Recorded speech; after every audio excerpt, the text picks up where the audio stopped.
పిల్లలు చాలా విషయాలకి అట్రాక్ట్ అయిపోతున్నారు, డైవర్స్ అయిపోతున్నారు, డీవియేషన్ అవుతున్నారు. అట్రాక్ట్ అవ్వకుండా ఉండాలి అంటే మనం ఎంత జాగ్రత్తగా ఉండాలి? నా చేతిలో ఒక బిస్కెట్ ఉంది, డాగ్ అక్కడి నుంచి చూస్తుంది. నేను ఒకవేళ బిస్కెట్ ఇలా చూపించానంటే డాగ్ ఏం చేస్తుంది, నేరుగా నా దగ్గరికి వస్తుంది, వచ్చి తన బాడీలో ఒక పార్ట్ ఊపుతుంది, తోక ఊపుతుంది. అంటే ఏంటి సార్, పెట్టండి సార్ అని చెప్పి తోక ఊపుతుంది. నేను ఆ బిస్కెట్ ఇచ్చాను అనుకో, ఇంకా నేను ఒక 2 అడుగులు వేసేదాకా కూడా నా వెనకాలే ఉంటుంది, ఎందుకంటే ఇంకో బిస్కెట్ ఇస్తాను అని చెప్పి వెయిట్ చేస్తూ. ఒకవేళ ఆ డాగ్ అరిచింది అనుకో, నేనేం చేస్తాను అని చెప్పి అంట. ఓకేనా, ఇది ఒకటి. రెండో సిచ్యువేషన్, ఇదే బిస్కెట్ తీసుకెళ్ళి నేను ఆర్మీ ట్రైన్డ్ డాగ్ దగ్గర, పోలీస్ ట్రైన్డ్ డాగ్ దగ్గరికి వెళ్ళి ఆ బిస్కెట్ చూపిస్తే అది తోక ఒప్పుకుంటూ వస్తుందా? అదేంటి, ఇది బిస్కెట్ చూపిస్తే వచ్చేసింది, అది బిస్కెట్ చూపిస్తున్నా రావట్లేదు.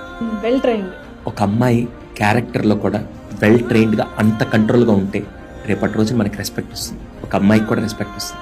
ఒక 120 రూపాయలు సిల్క్ చాక్లెట్, 10 రూపాయలు ఫ్లవర్ పట్టుకొని ఎవడో రోడ్డుకి బేవర్స్గా ఒంటి మీద వాడేసుకునే డ్రెస్సు వాడిది కాదు, అమ్మా నాన్న కొనిచ్చిన బండ్లో దాంట్లో వాళ్ళ రక్తం చించిన పెట్రోల్ కొట్టించుకొని వచ్చి స్టంట్లు వేస్తుంటే వాడికి మనం పడిపోతున్నామంటే నాకు తెలిసి రేపటి రోజున కొద్దిగా మనం ఏదైనా రియాక్ట్ అయినా కూడా వాడు ఆ డాగ్ని మనం విసిరేసినట్టే ఇక్కడ మనల్ని కూడా మన జీవితాలు రోడ్డు మీద విసిరేస్తారు. దయచేసి మనందరం ఎలా ఉండాలంటే, అది అమ్మాయి అయినా అబ్బాయి అయినా ట్రైన్ డాగ్ లాగా ఎమోషన్స్ నువ్వు కంట్రోల్ చేసుకోగలిగి ఎవడొచ్చినా నీ క్యారెక్టర్ కొనలేని స్థాయికి నువ్వు ఎదగాలని ప్రతి అమ్మాయిని అబ్బాయిని నేను కోరుకుంటున్నాను.